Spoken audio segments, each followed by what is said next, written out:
Here at Nomad Capitalist, we talk about how we help 7 and 8 and sometimes 9 and 10-figure entrepreneurs. But I was recently asked a question by someone who wants to become a 7-figure entrepreneur, saying just how difficult it is to build a successful business and asking for some tips. So today, I'm going to give you some of my life lessons for building that multi-million-dollar business.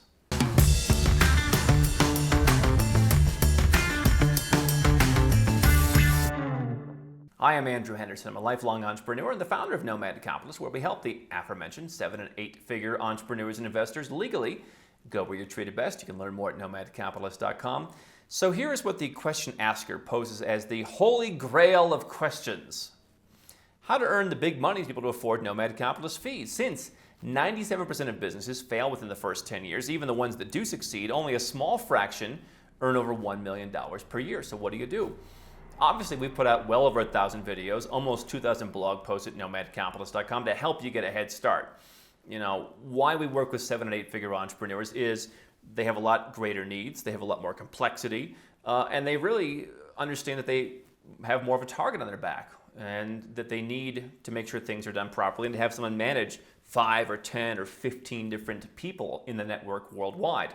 You don't necessarily need anyone's help to move to another country or to go and open a bank account somewhere or to go and make an investment somewhere. We talk about how you can do that on your own all the time. But what I do know, and the first thing I'll share is that I also have personally experienced, I don't know anyone making millions of dollars a year who's posting on YouTube, just leave and don't pay. What do you need this stupidity for? Yeah, no one making millions, they all realize they have a target on their back and they want to make sure things are done properly, right? So your needs do evolve as you become more successful. But let's talk about, how do you build that $1 million a year business, that multi-million-dollar a year business? The guy's saying, hey, only a small fraction earn that $1 million. And I'll tell you a story. Back in a different life, I had a business in the broadcasting industry. I had a client who, my contact at that client's company is still a good friend of mine. And this guy was basically like the president of a division. And I had known this client. I had seen him around. I had a certain intrigue about this client before I eventually contacted them to use my services. And we signed up and we, again, built this great relationship. And I remember one day, as I started to learn a few of the inner workings of their business, telling my friend, my client, wow, what this guy does is really impressive. He says, you know what? He would tell you, and I would tell you, that you could do it, you could be him, I could be him, we choose not to. Think about that for a second. Right, here I was, I'm thinking, wow, I'd love to be at this guy's level. But there was such a mental barrier between getting from where I was at the time to getting to this level of, selling huge volumes, right? It just seemed insurmountable. I said, how can I do this? And as I've gone through my journey in life, through investing in other businesses and now through running Nomad Capitalist, as things have become more and more successful, I've heard at different points in my life those words in my head, and I've mentioned it back to this friend of mine. And I've realized, each time you reset and you realize, all right, I didn't realize I could get this far, or I didn't realize I could get this far this quickly. So now you look at the next level. I imagine a lot of people who made $10 million or $100 million or $1 billion, they had to get there step by step. I think anyone who's thinking they're going to get to $1 billion with their unicorn tomorrow probably has a lot smaller chance than someone who just takes it with baby steps. And so I think the first step is, how do you make $1 million a year? You've got to realize it's possible. So to me, the key is believing that you can do it, being comfortable and saying, this is the space that I am going to play in. I think a lot of people sell themselves short when they sell their services. Now, some people, sell themselves way too high, right? But if you can deliver, make sure you're being paid accordingly. Let me give you some other suggestions about how to, build a very successful business. The first thing, of course, is the Nomad Capitalist. I'm going to tell you is you want to keep your taxes low. Number one means when you make a profit, which I'll address in a minute, you're going to keep a lot more of your money. You're going to pay 0, 5, 10 instead of 40, 50, 60. And don't just think about the headline income tax, right? There are in many cases, other taxes that are added in, whether it's Social Security, whether it's different pension taxes, church taxes. When you name it, there's lots of taxes. So it also keeps the motivation up. If you're just starting out, you need positive motivation. And I can tell you, I've told this story many times before. When I was first starting out in business, I'd been very libertarian as a kid. But it only hit me as reality about just how taxes worked when I got that first big tax bill when I was successful in my early 20s. and I had to pay a fortune. I remember sitting at the accountant. Oh, it was so miserable that actually it was coming home to roost, and it was more than I knew there were taxes coming, but it was just so scary how much it actually was. So keep your taxes low, keep your motivation up. Very, very important. If you look at financial advice experts, Dave Ramsey, who we've talked about before, he says when you're getting out of debt, pay off the smallest debt just to get momentum. That's how the mind works. Keep your motivation up by keeping your taxes low. What else would I suggest for building $1 million business? You have to keep your costs low. So many people, I think, in this era of the hashtag entrepreneur, they want to go out and get the sexiest business card. They want to go out and get the office space. Perhaps, that's true less so today. They want to go out and floss a little bit, as it were. And I think you have to really restrain yourself with that. One thing we talk about here is hiring overseas. It's allowed us to expand faster by starting out at a smaller point and then building people up to where you can pay them to where they don't want to leave. Being virtual. Obviously, this is something that a lot more people are doing today. I'll tell you what, in the scope of the world, I still see a lot of people who are in our business who are doing the model of come into our fancy office in Dubai or Shanghai or New York, come in for your free consultation, kick the tires, and basically people are paying for lots. I was talking to one company in Dubai that wanted us to invest in their company. I said, what do you need the money for? They said, we want to rent more office space in more places and hire more people. I said, for what? They said, to give away more free consultations. I said, well, what's your conversion rate on the free consultations? They said, I don't know, it took them a while to figure out. It was like 8 or 10%, right? And so their goal is to basically spend a lot more money to bring people in the door who aren't qualified people. They don't want to learn how to qualify them. They don't want to niche down to figure out how to speak to a specific group of people. They just basically want to talk to price shoppers. And they want to do that with infrastructure at scale where they have to continue paying. Listen, I talked about how we're buying offices because I've got a business that already is at scale, and we can afford to take a little bit of cash flow and throw money at offices, do the tax plan needed and all that.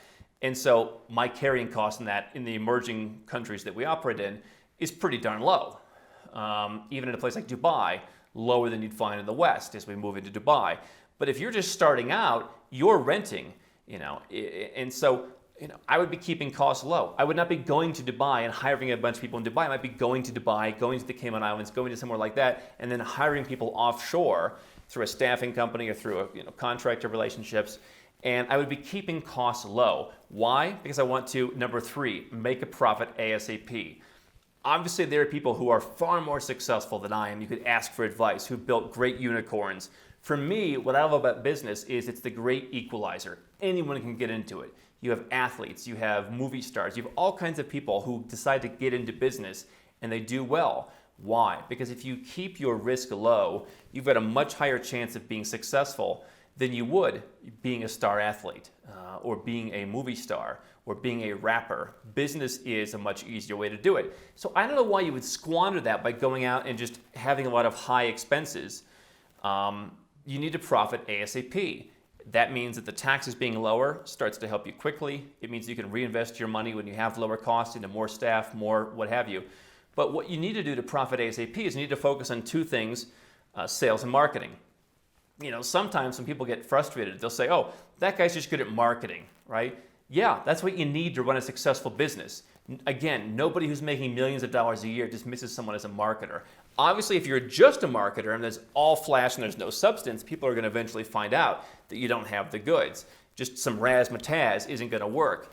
But you have to be able to make sales. That means if you're going to be in charge of the business, you have to learn how to sell. And do you know what that means? It's not the way people traditionally think about sales.